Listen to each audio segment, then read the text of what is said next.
Welcome to the Storytellers, the radio show and podcast that features those who choose to leave their mark on the world through the art of story. I'm your host, Grace Sammon. I look forward to our time together today. Now, let's meet our storyteller. Melissa Giberson is an occupational therapist, an author, and the proud mama bear to 2 children. She's a storyteller who captures moments through photography and through her writing. Today we'll be talking about her new memoir, Late Bloomer, but we'll also be talking about what it means to be authentic and a bunch of her other writing. Melissa, thank you for being with me here on the Storytellers microphone. Oh, thank you for having me, Grace. I'm thrilled to be here. Well, it's really an honor to have you. I've had the honor of listening to you in other interviews and also having interviewed you on our other show. So I'm so happy to have this one-on-one time with you. Where I'd like to start today, Melissa, is you have recently contributed to an anthology, Art in the Time of Unbearable Crisis. And your particular piece was called Art is the Antidote. I love the title. Tell me about it. So the anthology came about as a response to the war in Ukraine and also just frustration overall with what had been going on in the world. And we wanted to do something that had a positive spin, a little beauty, and do some good. My essay was driven by frustration, just what was going on and what it felt like to be in a community, in a country, in a world that just seemed to be getting very ugly and very frightening. And so I wrote about, and it came to me actually just as I was driving home from work one day, and I would just pass some of these houses with these huge political flags and these signs long after election time was over. And it just always upset me because it just felt like I was unwelcome, and this is my community, my neighborhood that I've lived in for decades. And so I just wanted to write about what it felt like on the receiving end of that, and just to do my part in having something to say about, I think we just need, and we still need more than ever, art, beauty,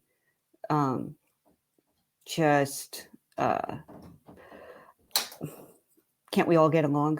Can't we all just listen to one another and just create space for different opinions without attacking one another? So your view is that art unifies us?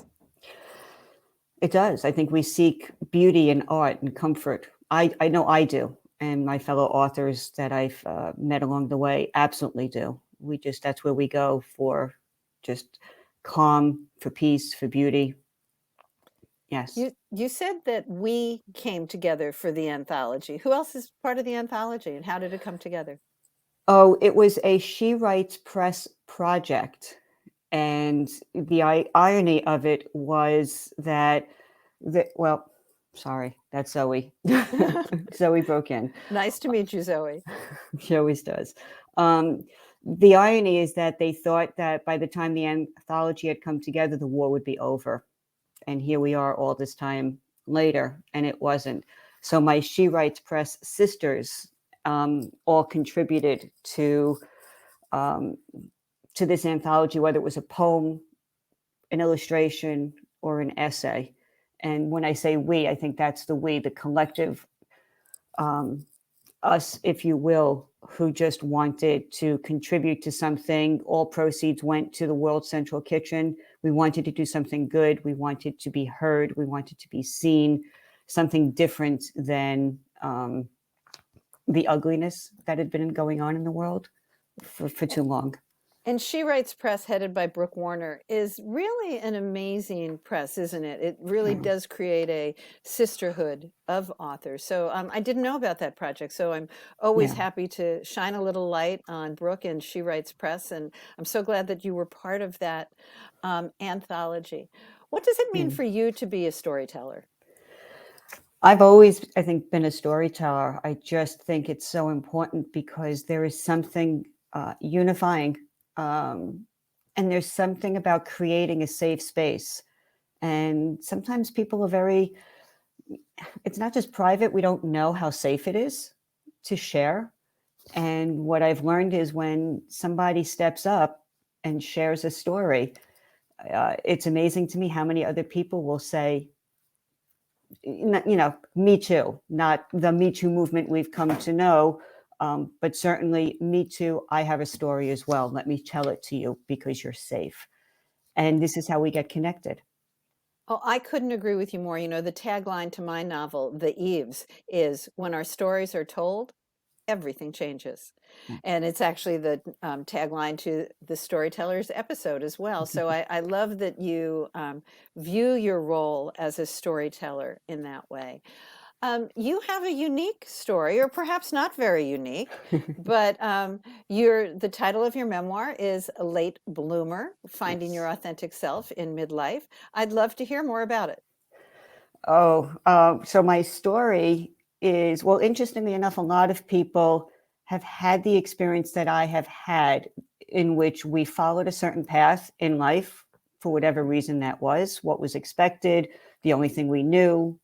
For some people, it was cultural, for some people, religion.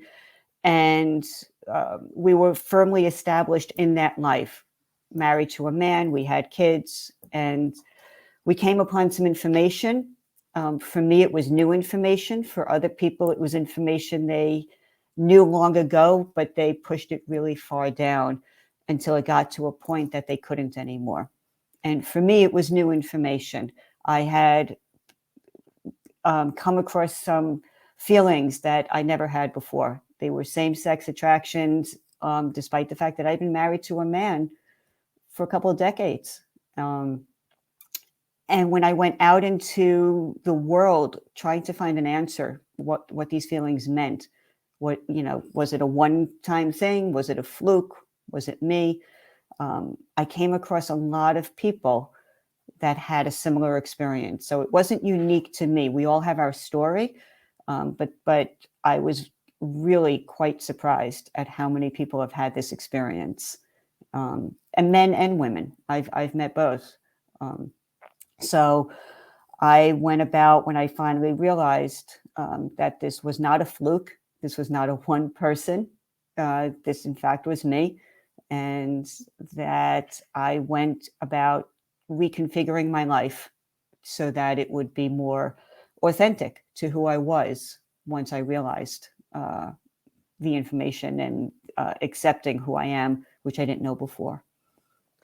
And your memoir, Late Bloomer, is very personal. It goes through, I don't want to say step by step, but it brings the reader along in how you and your husband at the time each dealt with this. Would you talk a little bit about that? Because that's got to be, in addition to the internal parts of this is new information, to use your words, how you negotiated that within what was then your marriage.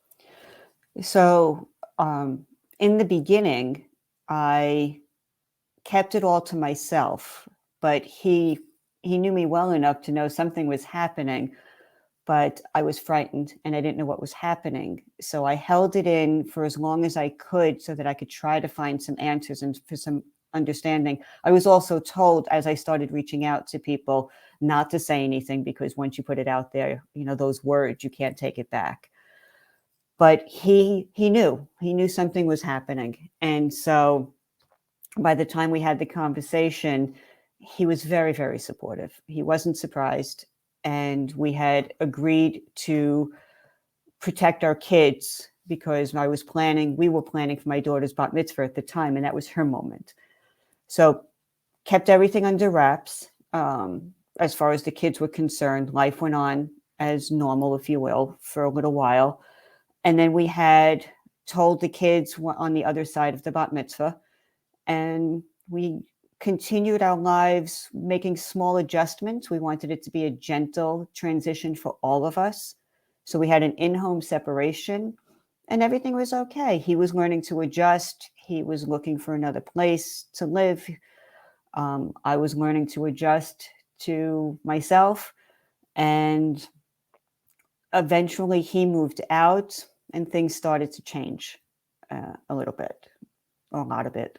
And so throughout the whole time, there were all of these adjustments that we each had to make because it was new for both of us and traumatizing, certainly for him as well, having to change his life at this point when he never expected it or anticipated it.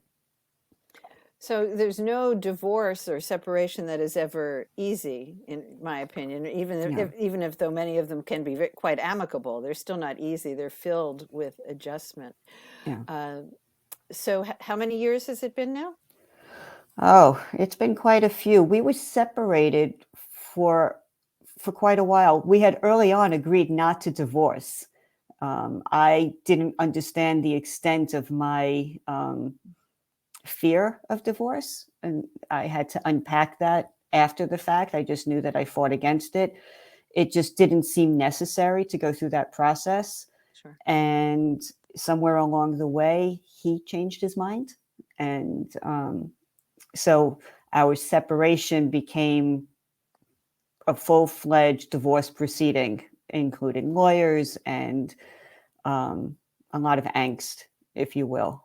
And so that became the challenging part, is that we, went our separate ways in terms of a plan when we were on going in the same direction initially, and then things changed, a little bit of a curveball.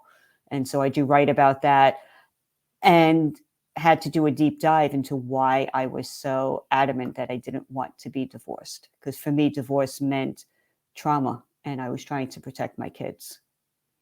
And that comes through in all of your writing and your bio as well. The title of your book is Late Bloomer, and that's actually a term within the LGBTQ community, isn't it? It is, because you have people that will say to you, they knew when they were very, very young that they were gay. And then you have people like myself who didn't understand or know until we were 44, and we were living one other kind of life. And now we were new to this community, and we bloomed late. We didn't know, we didn't have the information. We arrived at the party kind of late. So we were a late bloomer, and some people push back on that. They don't trust somebody that just got to the party when they've been there all this time. And so I had to deal with that. There's really, in some portions of the LGBTQ plus community, a stigma, if I'm correct. I had met a couple of people that, yes, definitely looked at me with some distrust and didn't know if I was really, part of the community. Was I going through a phase? Was I experimenting? And I understand that. And I understand why people wouldn't want to get involved with somebody that had a husband, had kids, had a life, and, didn't want to risk getting involved if someone was going to go back to the life that they had been living. So I knew it. I didn't like it, but I knew it. I understood it. I think, psychology, who we are as individuals, is complex enough. Sexuality, however defined, makes us more complex. Yeah. What would you say to people who say, how could you not have known till you were 44? People have said that.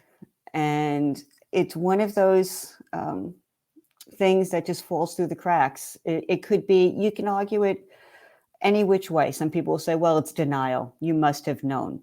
Some people will say it's fluidity. And there have been studies on this, that sexuality itself is just fluid. And I can look back and say, I was absolutely attracted to men. I was attracted to my husband. I loved my husband. I wasn't faking it in any way. And we had a good marriage. We had our trials and tribulations like anybody else, but, we had a good family. We had a good life. So for somebody that says, how could you not know? I just have to say, that's what I say. I never had an awareness of a physical attraction to another woman until I was 44. And any emotional connection was just that, emotional connection. And I think it's a fascinating discussion. I'm glad you brought up fluidity, because in my mind, it's very fluid. in other people's minds, it's set in stone, or it's driven by religion, or it is mandated by science. Right. But for me personally, I think of our sexuality as much more fluid. So I'm glad that you touched on that, and I'm sure our listeners will react to that wherever they are on the spectrum. You mentioned being authentic, and that you found your authentic self from reading your memoir, from reading some of your other works, and from watching you in other interviews. And you just mentioned that, you were attracted to your husband. You had a solid marriage. What does authentic mean to you? Well, for me, authenticity is just being exactly who you are. Not putting on any airs, not faking it, not doing anything other than living your best life according to the values that you have, that are truly yours. Because I also think that a lot of times we inherit values from some family, culture, community. And it takes time for us to check in and say, is this my value, or is this something I inherited from somebody else?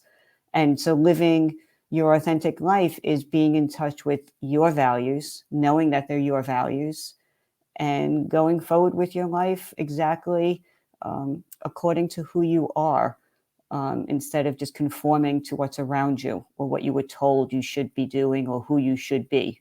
Be who you are, not who you were told to be. Well, and I think that, the subtitle of your book, Late Bloomer, Finding My Authentic Self, really posed for me the idea, and you alluded to it a little bit in your answer regarding having to wrestle with divorce and what that meant, is being authentic. And I want to see if you would agree with this. It is doing that deep dive. It's not just being honest, if you will, at the moment. It is that digging deeper within yourself to say, maybe, what are your motivations? What are your values? Is that where you were going with being authentic? Yeah, I think that we are always evolving, and at any given stage of our life, we are learning, we are growing, if you're open to it anyway. And so I'm that person will do a deep dive. I will peel back the layers, and I will revisit something because, I may have looked at it 10 years ago, but I'm a different person 10 years later with different experiences. So I do think that being authentic is constantly looking at who you are at any given time and peeling back another layer and exploring it and being open and curious and evolving. I think we're just always growing. Yeah, I think being authentic, in my mind, also calls us to be much more conscious and to be much more aware of who we are in the world and how we interact with people. Before we close, I want to talk a little bit about, you are still an occupational therapist. You're still working. You're still very much involved with your children. How do you have time to write, and are you writing now? I am writing now, and I've taken a small pause recently from my work as an OT, just recently. For personal reasons, my dad got sick, and so I needed to spend more time with him. And we have to make difficult choices in life. So I stepped away temporarily. I will return to it because I love it so much. I miss my patients. I miss exchanging stories with them. So I will go back to it. No matter what I'm doing, I will always make time for my children. And I'm always writing in my head. And so if there's paper or a computer, I will put it in whenever I can. But in my life, I'm just always writing. It's always going in my head. Another memoir, story, fiction, nonfiction? Where are you going, Melissa? I'm actually thinking of maybe fiction. Yeah. Wonderful. Well, I am so glad to have met Zoe, to have had you at the Storytellers microphone. We wish your dad Godspeed and all good things. Keep writing, Melissa, and thanks for joining me here at the Storytellers microphone. Thank you so much, Grace. I always enjoy speaking with you.